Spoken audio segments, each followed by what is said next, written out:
I never thought I'd be one of those people who got used as an ATM by their own family.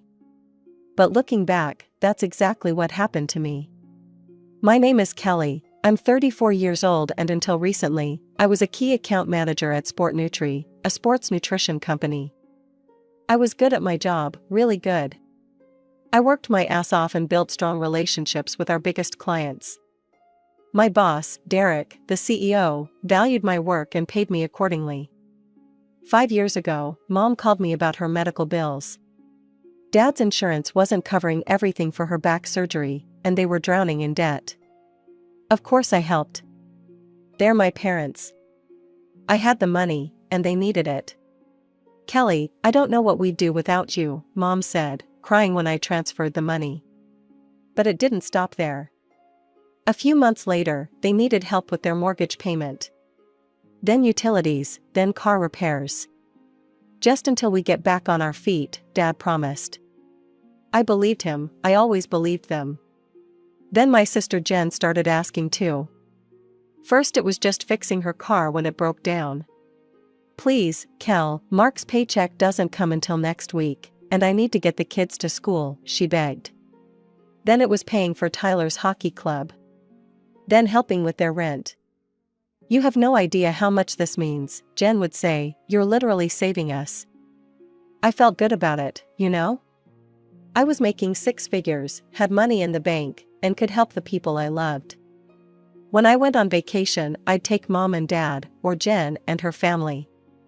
Sometimes I'd foot the bill for all of us to go somewhere nice together. Those vacations were some of my happiest memories. Last Christmas, we all went to Florida. I paid for the whole thing, flights, beach house, even a fancy dinner on Christmas Eve. Mom raised her glass and said, to Kelly, the most generous daughter anyone could ask for. Everyone clinked glasses. I felt so loved. What a joke that was. A month ago, everything changed. I was at work when Derek called me into his office. His face was grim. Kelly, I need to tell you something before you hear it from someone else, he said. My father is removing me as CEO. He's putting my younger brother Jason in charge. My stomach dropped. Derek was the reason I thrived at SportNutri. We worked well together. What does this mean for me? I asked. I don't know, he said honestly, but Jason has never liked how much I pay you. 2 days later, there was a shareholders meeting. Derek was out. Jason was in. And the very next day, I got called into the new CEO's office. Kelly, I'll be direct, Jason said, not even offering me a seat. I'm bringing in my own team. You're terminated, effective 2 weeks from today. I kept my composure, thanked him for the notice, and walked out. I wasn't worried about money immediately. I had enough savings to last a year without work. But I knew one thing, I couldn't keep supporting my family the way I had been. After I got my severance package, I drove straight to my parents' house. It was a Wednesday evening. I knew Jen and her family would be there for their weekly dinner. I didn't call ahead. I wanted to see their genuine reaction. When I walked in, they all looked up from the table in surprise. Kelly, what are you doing here? Mom asked. Shouldn't you be at work? I took a deep breath and sat down at the empty chair. I got fired. The silence that followed was deafening. Mom and Dad exchanged glances with Jen and Mark. Nobody said anything for what felt like forever. Finally, Mom spoke. Oh, Kelly, that's terrible news. We were counting on your help with the property taxes next month. Not I'm sorry, not are you okay, just what they were counting on me for. I won't be able to help anymore, I said, not like before. I need to be careful with my money until I find a new job. Jen's face darkened. What about Tyler's hockey? And the car needs new brakes. You said you'd pay for those. I stared at her, stunned by her tone. Jen, I just lost my job, I can't. This is so inconsiderate, she snapped, standing up. We've been planning our budget with your help in mind. Now what are we supposed to do? Mark started gathering the kids. Jen grabbed her purse. They left without saying goodbye. I turned to my parents, hoping for some support or understanding. But Mom just rubbed her temples. "I have a headache," she announced, and left the room. Dad stayed at the table, studying his plate. "How long until you find another good job?" he asked without looking at me. "I don't know, maybe 6 months? It's hard to find something at the same level." He pushed his chair back and stood up. "Your mother and I need to talk, let yourself out." And he left me sitting alone at the table. I sat there for 5 minutes, stunned by what had just happened. Then I drove home in silence, trying to process that my family cared more about my wallet than my well-being. 3 weeks passed since that awful dinner. I cut off all the automatic transfers to my parents' and Jen's accounts and sent them all a simple text. "Due to my current financial situation, I can no longer provide financial support. I wish you all the best." Cold, maybe, but I was still hurt. Nobody responded, not one of them. Before losing my job, my phone would buzz constantly with calls and texts from them. Mom checking if I could help with the electric bill that was higher than expected. Dad asking if I'd mind covering the cost of his golf club membership renewal. Jen sending links to things she wanted for the kids with messages like, "Tyler would love this for his birthday if his awesome aunt wanted to spoil him." There was radio silence now. I tried to look on the bright side. For the first time in years, I had nothing but free time. No stressful client meetings or late-night email chains. No family drama or financial requests to juggle. Just me, figuring out what I wanted. I created a budget spreadsheet, calculating how long my savings would last. Without supporting 3 additional households, my money could stretch much further than I thought. I could actually take some time to breathe before diving into another high-stress job. My apartment felt quiet. Too quiet sometimes. I was used to being needed, to my phone constantly demanding attention. But I forced myself to enjoy the peace. "This is what normal people feel like," I told myself as I sipped coffee on my balcony one morning, watching the sunrise. "This is what it's like when you're not everybody's solution to everything." As the days passed, I started to wonder if anyone would reach out just to check on me. They didn't. Thanksgiving was approaching, and I realized I hadn't heard a word about plans. For the past 5 years, I'd hosted at my place or brought most of the food to my parents' house. Last year, I'd spent over $300 on groceries and cooked for 2 days straight while everyone else helped by drinking wine and getting in my way. A week before the holiday, I finally broke down and called Mom. She didn't answer the first time, or the second, or the third or fourth. On the 5th try, she picked up with an annoyed, "What, Kelly?" "Hi, Mom," I said, trying to sound cheerful. "I was just wondering about Thanksgiving plans. Should I make my usual cranberry sauce and sweet potato casserole?" There was a long pause. "We've decided to do things differently this year," she said, her voice flat and cold. "Your father, Jen, and I discussed it. We think it's best if you don't join us this year." My heart stopped. "Why?" "Kelly," she sighed like I was a dense child, "we don't need losers at our holiday table. People without jobs or anything to contribute." The word losers hit me like a slap, my own mother. "So when I was paying for everything, you were happy to have me around," I said, my voice shaking. "But now that I can't bankroll everyone, I'm not welcome anymore?" She didn't even try to deny it. "You won't be welcome at our house, don't come." Then she hung up. I sat on my couch, phone in hand, completely stunned. Tears rolled down my face as the reality hit me. They had never loved me. They had loved what I could do for them. All those smiles, those thank you hugs, those toasts to my generosity, it was all fake. A performance to keep the money flowing. I cried until my eyes burned and my throat hurt. Then I got angry, really angry. "Screw them," I said out loud to my empty apartment, "screw all of them." I grabbed my laptop and did something I hadn't done in years. I booked a vacation just for me. Not for my parents, not for Jen and her family, just for me. Mexico, 5-star resort, beachfront suite, the works. It cost a fortune, but I didn't care. I'd spent the last 5 years funding everyone else's happiness while putting my own on hold, not anymore. As I confirmed the booking, my phone rang. I almost ignored it, assuming it was Mom or Jen calling to berate me further. But it was Derek, my old boss. "Kelly," he said when I answered, "how are you holding up?" "Been better," I admitted, "your brother's quite the charmer." Derek laughed. "Yeah, he's always been a joy. Listen, I'm calling because I've got news. I've started my own company, Sportmax Nutrition. Direct competitor to my father's business." "Good for you," I said, genuinely happy for him. Derek was smart and fair, he deserved success. "I want you to join me," he continued, "as CEO." I almost dropped my phone. "CEO? Derek, that's exactly what you deserve," he cut in. "You know this industry inside and out. The clients trust you. And I trust you completely, say yes." My mind raced. CEO. A higher salary than I'd ever had. Actual authority to make decisions. "When do you need me to start?" I asked. "As soon as possible, but..." "I'm going to Mexico for Thanksgiving week," I interrupted.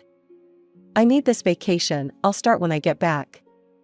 Derek laughed. "Perfect, take the time, you deserve it. We'll celebrate your new position when you return." After we hung up, I couldn't stop smiling. From fired to CEO in less than a month. Life was funny sometimes. Thanksgiving Day arrived, and I boarded my flight to Cancun. As the plane took off, I felt lighter than I had in years.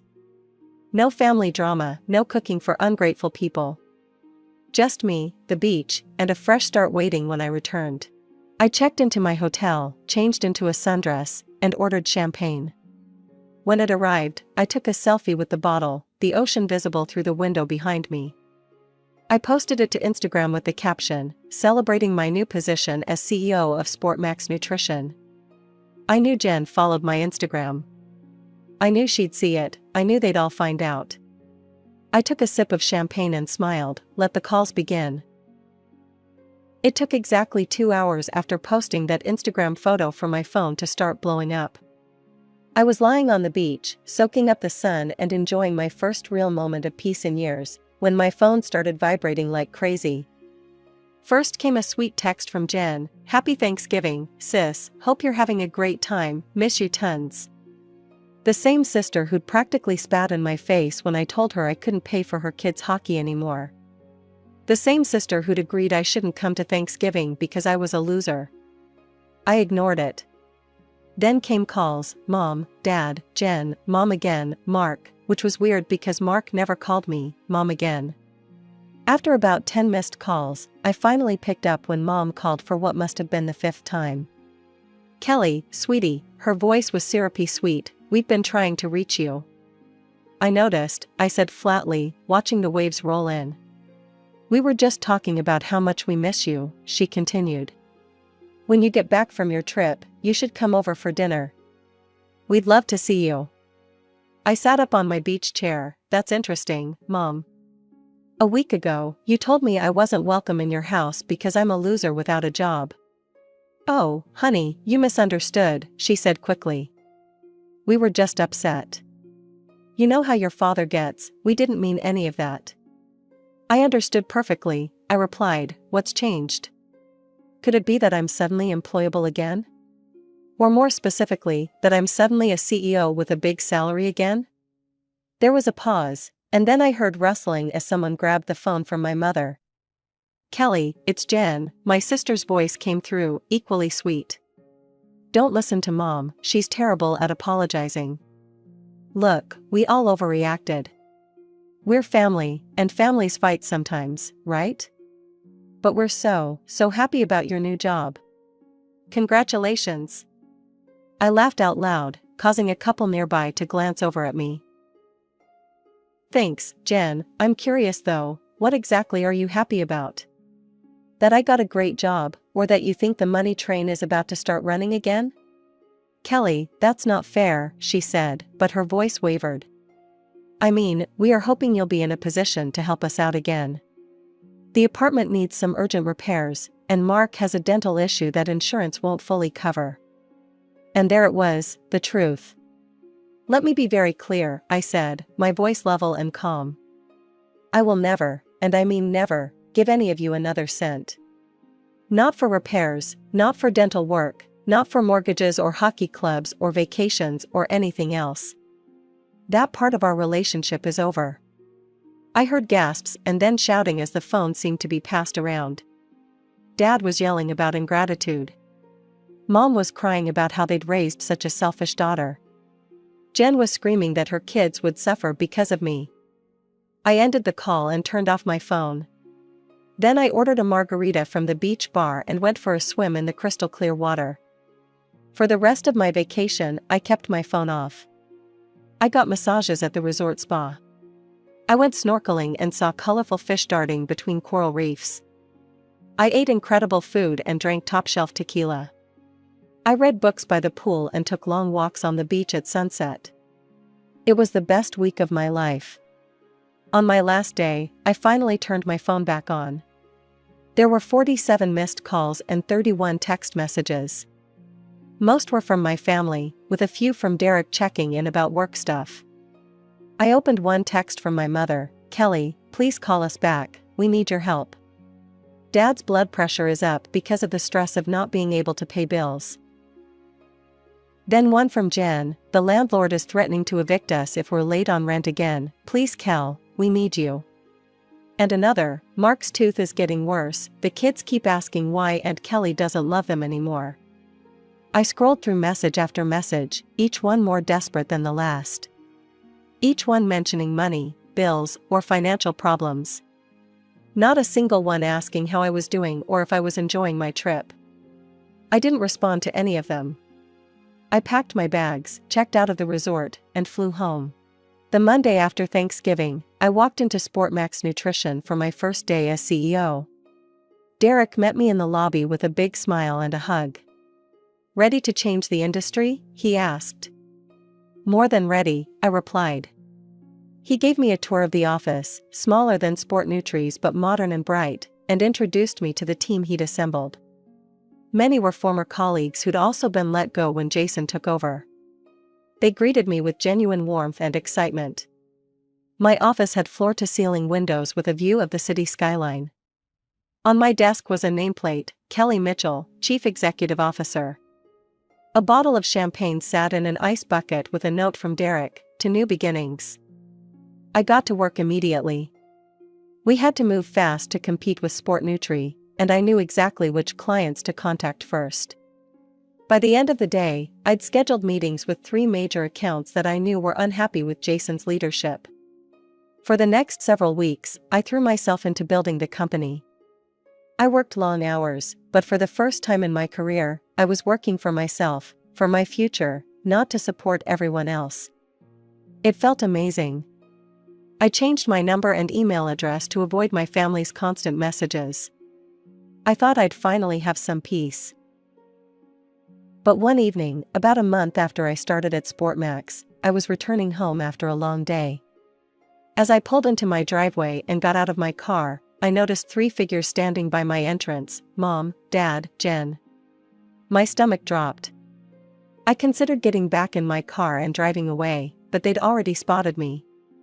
"Kelly," Mom stepped forward, "finally. We've been trying to reach you for weeks." "I know," I said, keeping my distance. I didn't want to be reached. "This has gone far enough," Dad said sternly, like he was scolding a teenager. "You're being childish and selfish." Jen nodded. "We're family, Kelly, family helps each other." I looked at their faces, these people who had said they didn't want a loser at their Thanksgiving table, who only contacted me again when they thought I had money, who had never once in all these weeks asked how I was doing. "No," I said firmly, "this ends now. I don't want to see any of you or hear from any of you again. If you come to my home again, I'll call the police." Mom's face crumpled, and she started to cry. "How can you say that to your own mother? After everything we've done for you?" Jen joined in, tears streaming down her face. "You're abandoning us. How are we supposed to manage without you?" The same way I managed without your support when I lost my job, I replied coldly, figure it out. I walked past them, went inside my house, and locked the door. Through the window, I could see them standing in the driveway, watching me. 6 months have passed since I stood on my doorstep and cut my family out of my life for good. 6 months of peace. 6 months of building something for myself. Sportmax is thriving. We've already captured 15% of the market share that SportNutri once dominated. Turns out clients prefer working with people who actually care about their needs rather than a CEO who got his position through nepotism.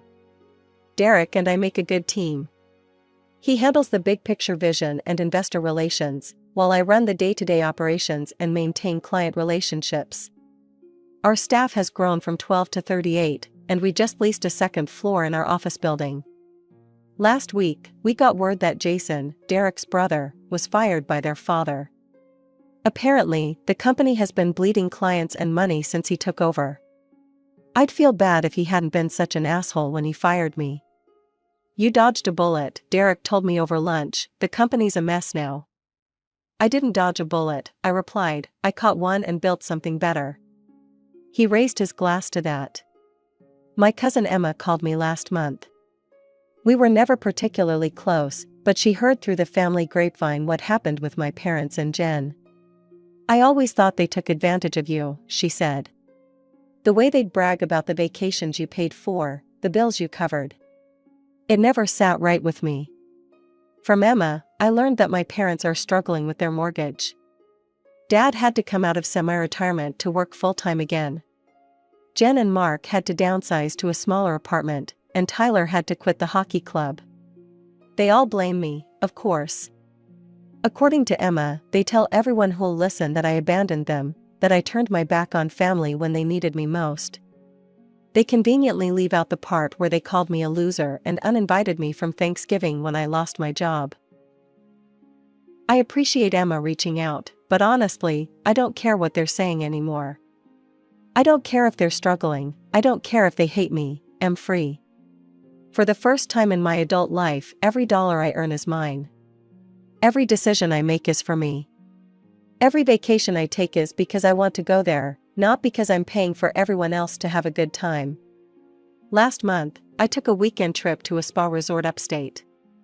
Just me, a stack of books, and absolute tranquility.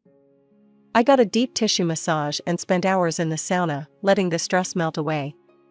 I slept for 10 hours straight and woke up feeling more rested than I had in years. No one called me asking for money. No one texted with an emergency that required my financial intervention. No one made me feel guilty for enjoying myself. I bought a new car too, nothing flashy, just a reliable SUV that I've always wanted. I didn't have to consider whether buying it would mean I couldn't help Mom with her medical bills or Jen with her rent. I just bought it because I wanted it and I could afford it. My new place is smaller than my old apartment but in a better neighborhood. It has a little garden where I've started growing herbs and flowers. On Sunday mornings, I sit out there with a cup of coffee and just breathe. The silence is healing. Sometimes I wonder if I should feel guilty. They're my family, after all. But then I remember how quickly their love evaporated when I couldn't financially support them anymore. I remember my mother's cold voice saying they didn't need losers at their Thanksgiving table. I remember how not one of them asked if I was okay when I lost my job. That wasn't love, that was exploitation. Last week, I got a letter from Jen. Actual snail mail, since I blocked them everywhere else. I recognized her handwriting on the envelope and almost threw it away unopened. But curiosity got the better of me. It was 8 pages of guilt-tripping. How Tyler had to quit hockey and cried for days. How her younger son needed braces they couldn't afford. How they were behind on rent again. How Mark was working double shifts.